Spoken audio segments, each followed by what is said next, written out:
Now, to keep people happy, much as we've seen other emperors building things for the people, Caracalla will build, amongst other things, the Baths of Caracalla. And this is part of everyday life. This is an attempt to show concern for the welfare of the people.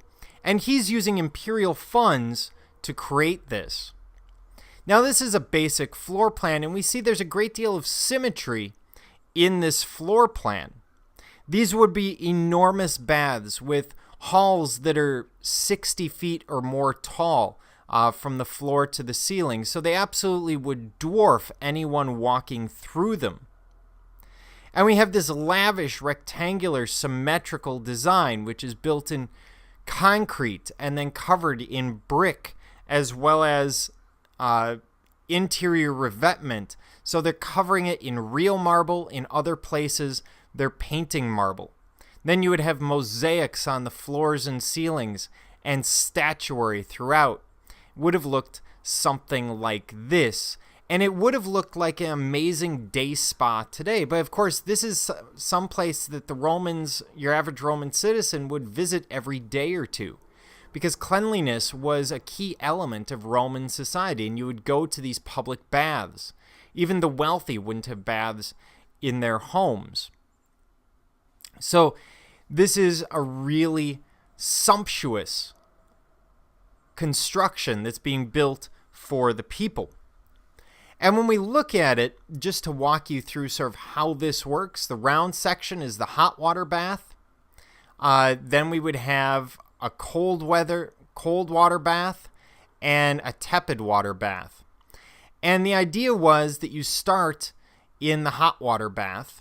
You sort of sweat things out. You go to the cold water bath immediately. This is going to sort of shock your pores shut, etc.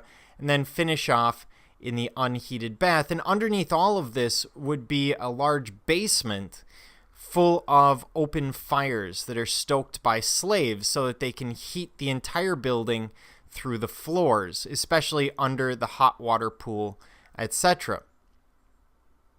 So you would move back and forth. The men would be on one side, the women on the other.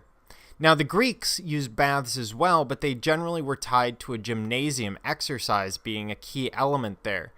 Whereas for the Romans, the baths are more someplace to go and sort of be pampered, as it were.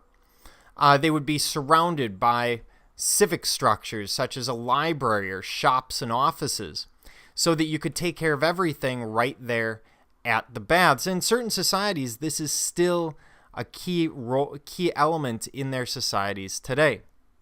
Now, Caracalla will be assassinated in 217, which is pretty much what happens to every Roman emperor.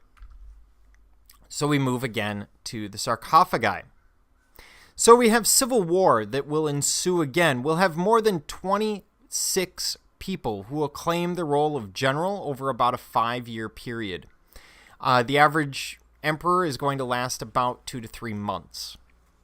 So general after general will come in, they'll declare themselves emperor, they'll come into Rome with their army, and then another general with their army will come in, dispose them, and go ahead and replace them. So it's like Game of Thrones, except with real things like cities and money and a lot less dragons. So this is a time of incredible instability.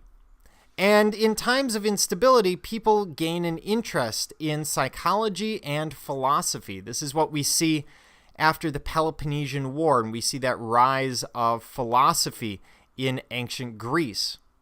So we'll see that in their sarcophagi. First, we have the battle of the Romans and barbarians. And this is very much a study in psychology, specifically the psychology of battle, because at the time, today battles are fairly clean things. You're using a gun, you're firing at someone who's between 50 and 1,000 yards away. You don't often see the enemy, you see a target. But keep in mind, in Roman times, this is hand-to-hand combat, and frequently you could find yourself surrounded by the enemy with no idea of who's who, except for the fact that you need to kill a lot of the enemy to get back to your lines, and you're not even sure where those are. So that's what we're seeing here, the chaos and confusion of battle. That sort of you kill or be killed idea. And what we're seeing is the Romans have the upper hand over the barbarians, but the whole thing is very chaotic. It's very difficult to pick out the Romans from the barbarians in this image. This is just utter cacophony as we look at it, capturing that confusion of battle. The other sarcophagus we're looking at is the sarcophagus of a philosopher. Again, philosophy becomes very important.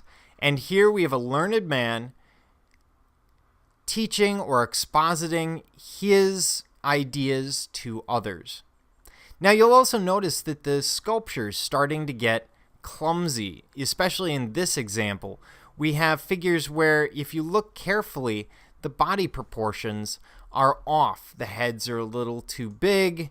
The legs, for example, her knee is down here, and her foot, knee is here, her foot is somewhere here, but with her hip up here, it doesn't quite work. The head of the philosopher seems quite massive. The foreshortening where the leg falls back on the chair just doesn't quite work. But this is giving us that idea of people thinking about philosophy. Remember, for the Romans and all groups before, if you're looking for morals and ethics, you get it through law, or eventually, after the Greeks, you get it through philosophy. And morals and ethics become very important when everything else is falling down around you. You want to know you're on the correct side. So this becomes a key element of Roman life. Not only the psychology of battle, but the philosophy of life itself, and we see it reflected in these sarcophagi.